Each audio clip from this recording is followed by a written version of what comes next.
Welcome to Taryn Study. I'm Taryn Tyler, and this is the new place that I study.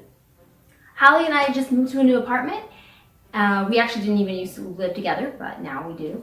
So hopefully that'll make making videos together a little bit easier.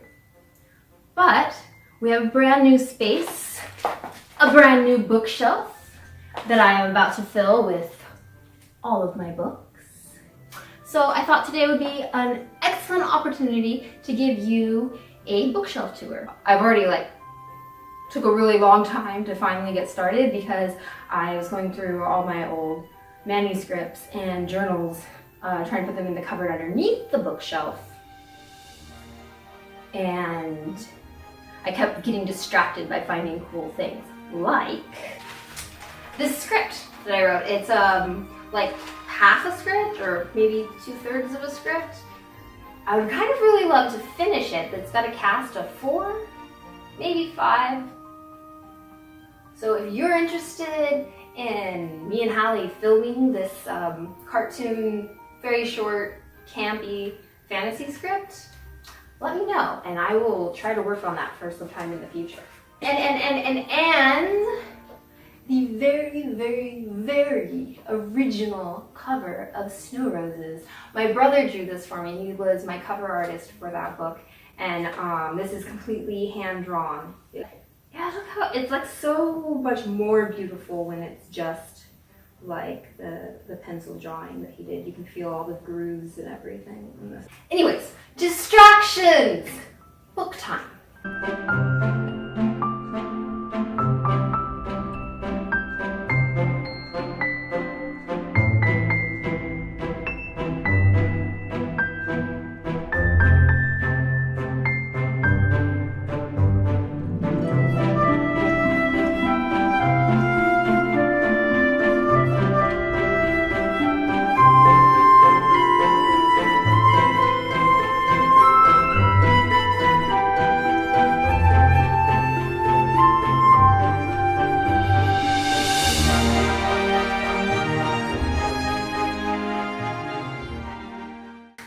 Here is my way overloved copy of Merry Adventures of Robin Hood by Howard Pyle. Even though it does not feature Maid Marian in it at all, it is still my very favorite Robin Hood book. It is definitely the best one. Just Marian's in there behind the scenes. They just didn't put her in. Mostly it's just a bunch of rowdy outlaws trying to best each other and then asking someone to join their gang, or tricking each other, or tricking greedy rich men. And it's just a lot of really good fun. There is a scene where I think it's Will Scarlet is sitting there talking to another one of the merry men, and he's like being really poetic. He's like, "He who reaches for the moon still leaps higher than he who stoops for a penny." And another character is like, "But he who stoops for a penny still gets to keep the penny, whereas he who leaps for the moon gets nothing." And so for the longest time, every time I saw a penny, I would stoop and pick it up, and then I would jump up and leap for the moon. And people would think I was just the craziest person finding pennies on the ground and leaping up for the moon. But it was really fun.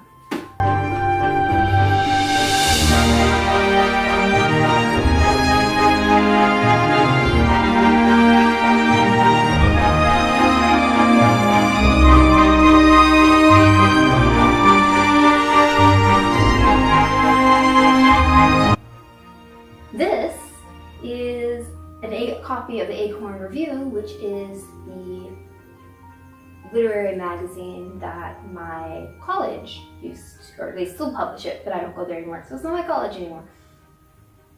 And I never actually, all my stuff got rejected by our literary magazine. I never got anything in there, but there was some really interesting stuff. The thing I always loved about reading the Acorn Review is that the subject matter and the way people chose to execute their subject matter was always so very diverse and interesting, and sometimes strange, and sometimes disturbing, sometimes like not that good, but it was like just really raw, and I really loved that about it. You know what these ones are.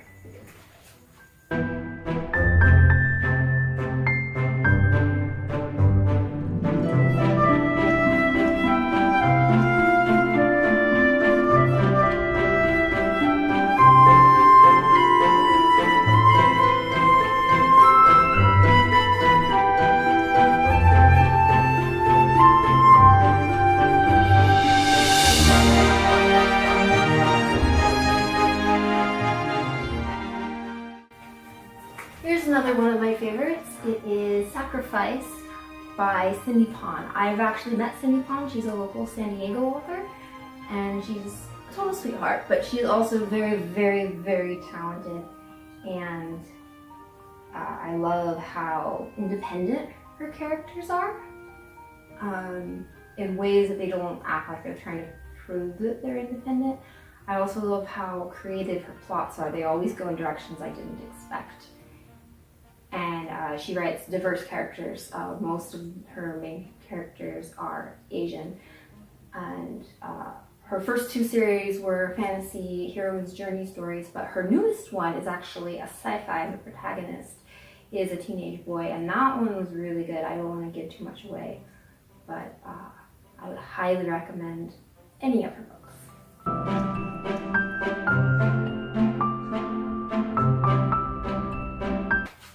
Here is a really fun gender-bending book, Virginia Woolf. This is the story of a man who turns into a woman, and it's sort of magical realism because there's no reason why, and it's not about the transformation of him turning into a woman. It's just the story of this person who apparently lives hundreds and hundreds and hundreds of years. He starts out in like Shakespearean times and ends up in the 30s, and by the end of it, he's a she, or she was a he in the beginning, or however you want to say that. And it's very, very intriguing because it was definitely a book that was written before its time.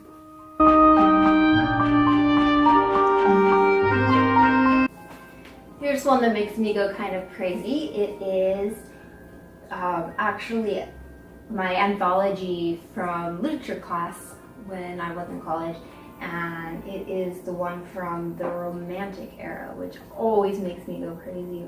One day I'll actually read everything in this book, but I love figuring through it and just finding new poems or reading Keats over and over and over and over again.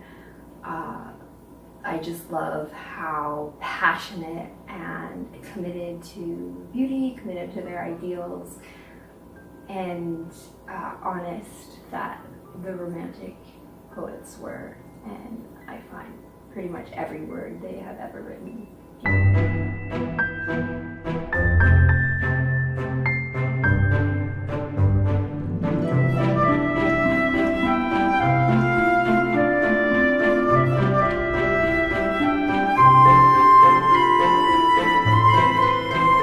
Here's another favorite. It is In the Forest of Seer by Patricia A. McKillop.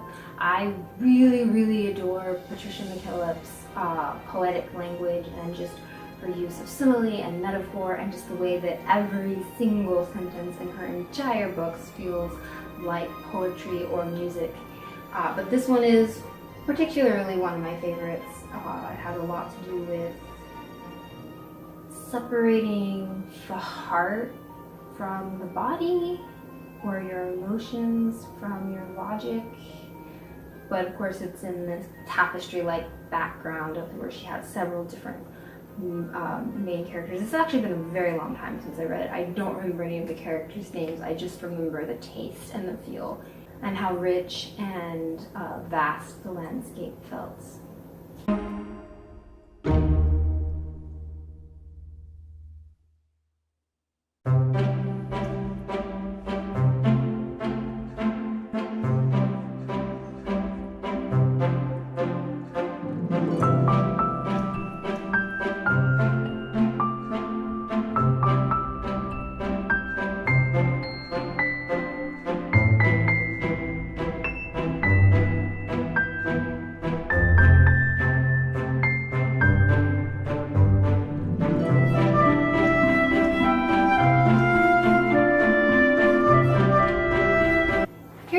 good one by a famous author, but you probably haven't heard of this book. This is A Long and Fatal Love Chase by Louisa May Alcott. It is actually one of my very, very favorite books. It is the story of a girl who falls in love with a dude who appears out of nowhere. She goes to get married to him, and I'm trying to remember exactly. I think he's already married, kind of like Jane Eyre, but I'm not 100% sure. So she leaves before they can be like living in sin or whatever. And then he chases her like across 4 countries or something. And it's total Penny Dreadful, Blood and Thunder, whatever you want to call it, guilty pleasure from Victorian era. And I think Louisa May Alcott actually wrote it under a pen name, and she just wrote it really fast. I don't think it was published during her lifetime. I think it was considered too sensational for the magazine that asked her to write a sensational story. But it's a really, really fun story. Nothing like Little Women.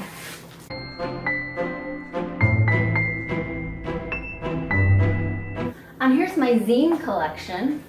I don't have a whole lot of them, but I used to make zines myself, so I would trade with people.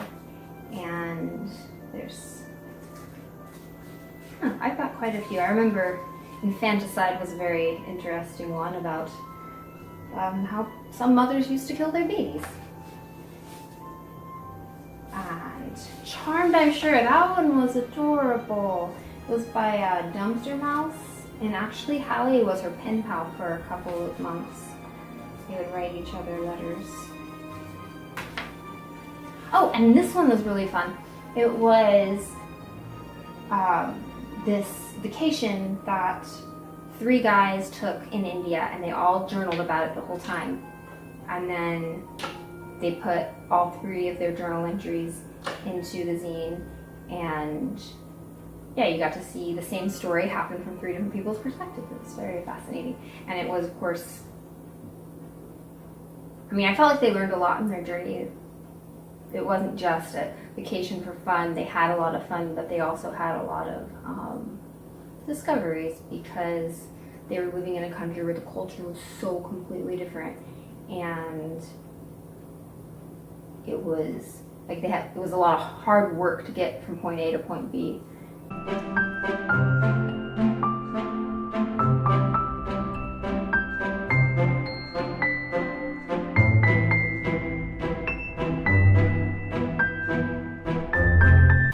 Here's one I just have to show you. It is Lemony Snicket, The Unauthorized Autobiography, and this one is signed. And not only is it signed, I had it signed in person at ALA convention quite a few years ago. I think it was 2010 maybe. And I was the very, very first person in line, and I stood and waited before the line was supposed to exist. And he was as witty in person as he is on the page. And this one was one of my very, very first favorite books. It is A Weak Princess by Frances Hodgson Burnett. I don't remember how many times I read this as a little girl. Anytime that I was feeling like things were not where I wanted to be, I was cold, I was scared, I would pretend to be Sarah Crew, and I would use, she had a very imaginative character, and she would always imagine things to be bigger or whatever, and so I would just start imagining that I was her, and that I was like putting myself in like a fairy tale or something. I guess that's sort of a form of extreme escapism as a child, but I really loved this book.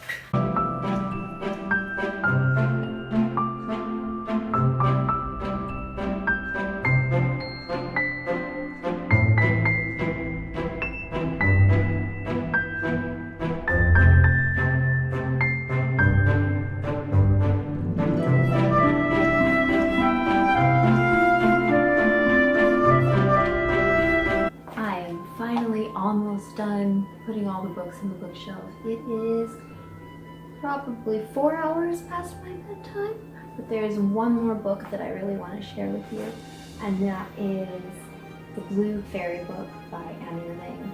And this is, I'm not sure what year it is, but it's a very, very old copy that my sister gave me for Christmas. Not Hallie, but my other sister, one year. And it was really kind of a funny, because me and her used to read fairy tales together all the time. And it was kind of a funny year of Christmas gift giving, because I bought her the Grimm's Brothers the same year, and she bought me the Blue Fairy Book.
Thank you for watching. You can follow me on Instagram, Taryn_Tyler_author. I also want to thank my very first Patreon, Kimberly.